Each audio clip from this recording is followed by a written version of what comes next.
বিবাহের সময় বরের হাতে মেহেদি দেওয়া এবং বাবিদের মাধ্যমে গোসল করানো, স্বর্ণের আংটি ব্যবহার করা, এগুলো জায়েজ আছে কিনা? পুরুষের হাতে বিবাহের সময় হোক বা বিবাহের সময় নাই হোক, সর্ব অবস্থায় বিনা প্রয়োজনে হাতে পায়ে মেহেদি লাগানো শরীয়ত মতে অনুমতি নাই।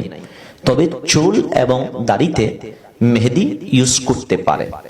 আরেকটা কথা মনে রাখতে হবে, বর্তমান সময়ে মেহেদি অনুষ্ঠানের নামে আমরা দেখতে পাই ভাবি, খালাতো বোন, চাচাতো বোন, তালতো বোন এবং বিভিন্ন বান্ধবীদের মাধ্যমে জামাইকে অর্থাৎ যিনি বিবাহ করবেন দুলহা, ওনাকে হাতে মেহেদি লাগানো হয় এবং ভাবি বোনদের তথা চাচাতো বোন, খালাতো বোন, তালতো বোন, বান্ধবীরা জামাইকে বরকে গোসল করানোর ব্যবস্থা করে।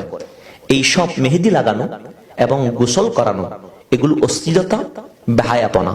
এই অশ্লীলতা এবং বেহায়াপনার সাথে ইসলামী শরীয়তের কোনো সম্পর্ক নাই।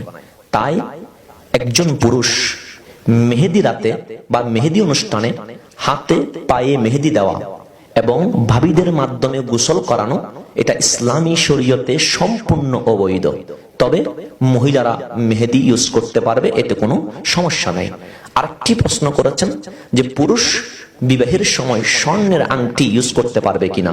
না, সর্ব অবস্থায়, বিবাহর সময় হোক বা অন্য কোন অবস্থায় হোক, পুরুষ স্বর্ণের আংটি, চেইন, অলংকার এগুলো ইউজ করতে পারবে না। হাদিসে নববীতে দেখা যায় রাসূল আকরাম সাল্লাল্লাহু আলাইহি ওয়াসাল্লাম একজন যুবকের হাতের মধ্যে স্বর্ণের আংটি দেখতে পেয়েছিলেন। রাসূল আকরাম সাল্লাল্লাহু আলাইহি ওয়াসাল্লাম সেটাকে খুলে দূরে নিক্ষেপ করেছিলেন এবং আরজ করেছিলেন, পুরুষের হাতে স্বর্ণের আংটি থাকা জাহান্নামের আগুন থাকা সমতুল্য। তাই অনুরোধ করব, মেহেদি অনুষ্ঠানের নামে বরের হাতে মেহেদি দেওয়া এবং স্বর্ণের আংটি পরা ইসলামী শরীয়তে সম্পূর্ণ নিষিদ্ধ।